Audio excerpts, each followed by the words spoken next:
Is cancer in children curable? This is a question I get asked quite often, being a pediatric oncologist. Cancer in children, the most common cancers in children is leukemia and brain tumors.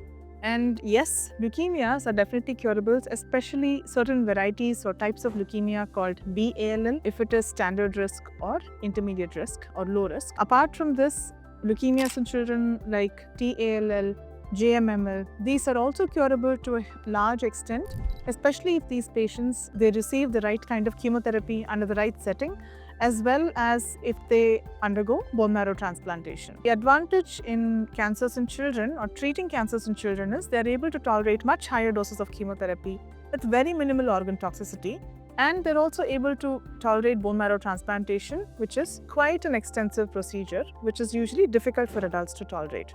Apart from this, most brain tumors in children, if they are detected in early stages so that they can be operated upon easily, can also be cured if they're followed up with required chemotherapy or radiation as advised by the pediatric oncologist.